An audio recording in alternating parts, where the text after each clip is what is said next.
Today we're comparing the Asics Novablast 4 to the Saucony Ride 17.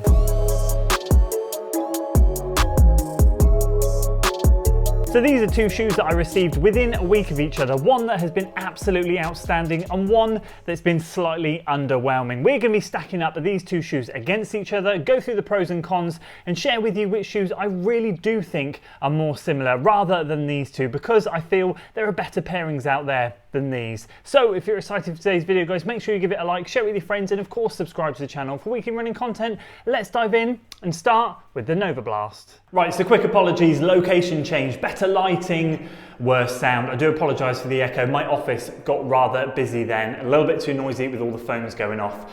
So, Novablast 4, pros and cons, sweet spot of 8mm in terms of the heel to toe drop, and that is the only similarity you'll find between the Ride 17 and this shoe. That's why I'm making this comparison. You guys asked for it, so I'll try and give you where they stack up against each other and where they don't. 41.5, 33.5. So this is a chunky shoe, over the legal limit if you were to race in this shoe, according to World Athletics. Not that you would want to race in this thing, but it is super, super comfy.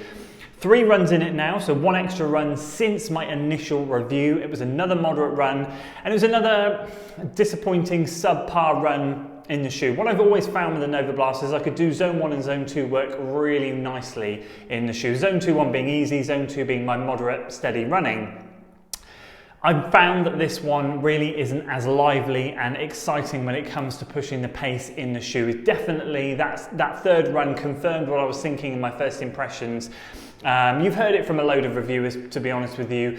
The foam does feel slightly different. It does lack a little bit of liveliness. And you guys hit the nail on the head. They've nerfed it. I labelled that video as they've nerfed the shoe. And you're right, it's because the Superblast has come in. They've tried to make a clear distinguishment between this and the Superblast so that you end up buying both. Clever marketing, and if you've got the budget for it, I'm sure a lot of us would want to have both of them, which basically cemented in my mind that this shoe, very much like the Novablast version 2, is going to be an easy day plodder. I love the fact that it still feels like a Novablast. The geometry, the way that you land and bounce off, it still does have that sort of, as everyone says, including me, that trampoline effect. It's a lovely kind of mush pop kind of feel in the shoe, and I agree, it's still there and it still feels wonderful. It's very reminiscent of other Novablasts.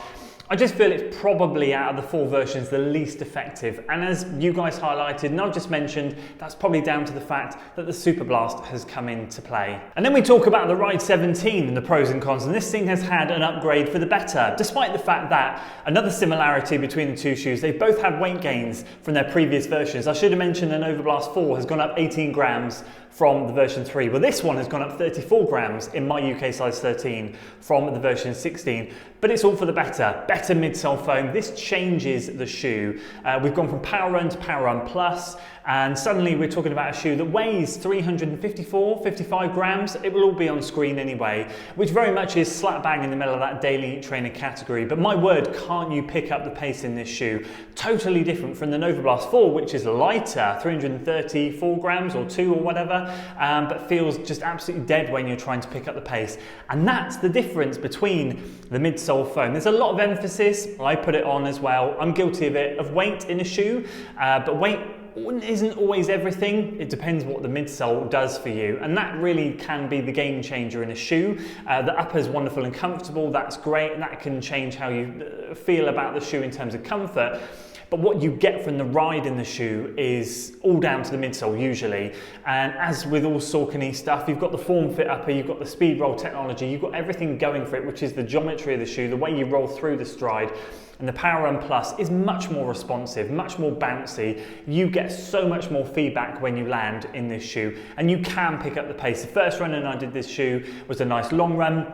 It had a mix of paces in there, easy, moderate and marathon effort, all uphill, and yet it's going to get plenty more miles in it. So in contrast to the Novablast 4, like you were asking, it's a shoe that's kind of, it has been nerfed, I stand by it, whereas this one has got better, it's more responsive, and at the moment, a lot of you said to me, If you could choose one, which one would you choose? I would absolutely, right now, choose the Ride 17 over the Novablast 4. Now, I think a more true comparison can be looked at from the Novablast 4 to the Cumulus 25, so it can stay within its own family. These two shoes are a lot more similar than the Ride 17 is to the Novablast 4, so I hope that answers your question in terms of similarities between those two. If you're looking at shoes that are the same, these are much closer together. Obviously, we've got the same 8mm drop in these shoes, less stack height in here. I think it's around 37mm in the heel, so with 41.5. So this is obviously a bigger, chunkier shoe. But be honest with you, I've had more joy in moderate runs in the Cumulus than I have in the Novablast. I actually find this foam in here to be a little bit more lively than in the Novablast. Now, what you get, the main difference between these two shoes is obviously the stability in them, in my opinion. The platform, the width of the Cumulus is far greater than the Novablast. The general platform of the shoe, especially around the midfoot area, is much wider. The forefoot landing pad is much wider, and the heel, whereas the Novablast still cuts in quite nicely, which I prefer a sleeker silhouette, if I'm honest with you. So this shape works for me better. That's why I've always enjoyed the Novablast. And this width can often feel a little bit clunky, but with the foam that they've put in this one, which is the Flight Foam Blast Plus, I believe, with the pure gel in the heel, it is really, really working for me. This is about 4 miles off 100 miles at the moment, and this has been an absolute pleasure to run in. If you saw the Running Shoe Awards, you'll know all about it. So despite the weight difference, which is again this one being heavier than the Novablast 4, the foam does it for the Cumulus, and again it gives it a little bit more pop and responsiveness. But these two are a little bit more similar when it comes to the setup, the DNA, and the way they run. And again, following that same theme, you only have to look in the same family to find something far more similar to the Ride 17, and that's the Triumph 21. Now, I think I highlighted it, and a lot of you have highlighted the 22, which is going to be coming out in 2024, I believe. It's got Power Run PB, the foam that has been used in the Speeds. So we're going to see an exciting change in the Triumph lineup. But at the moment, as it stands, the Ride 17 and the Triumph 21 both have the same midsole foams. The Triumph, although I haven't put as many miles in it, was a really exciting shoe for me to run in. I loved it. I loved how lively it was, and it was very easy to pick up the pace. Only real difference between these two shoes is obviously the uppers.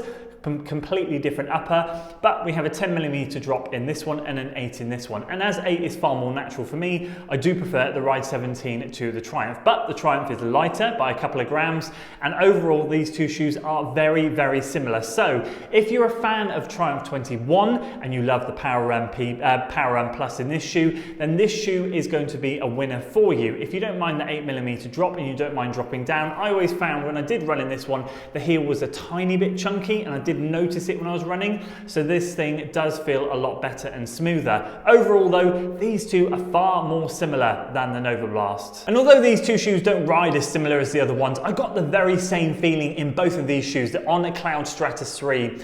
And both of these shoes were, wow, aren't they heavier? But my word, don't they shift. And this is what I mean when it comes down to the midsoles can really make or break a shoe. This shoe is 367 odd grams in my UK size 13. It's one of the heaviest shoes I tested this year. But the speedboard and the midsole in this shoe really make you move. Moderate paces were a breeze, zone 2 I should say, exactly the same as this one.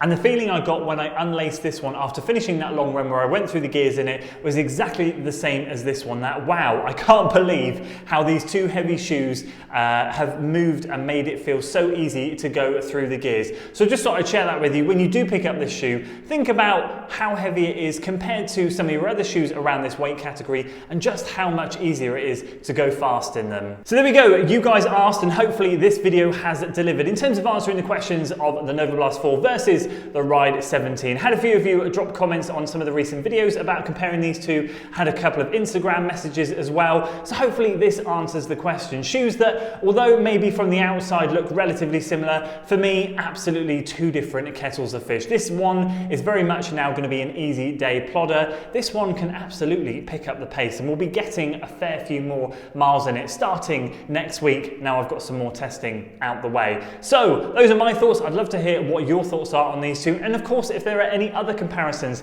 that you would love to see of the shoes that you've seen me review on this channel, please do feel free to drop them in the comments below, and I'd love to stack some shoes up against each other. That's it from me today, guys. I hope you enjoyed it. If you did, please do consider giving it a like, Subscribe to the channel for weekly running content. Apologies once again for having to move into this echoey room. Hopefully the next one won't be like this, and I'll see you in the next one. Until then.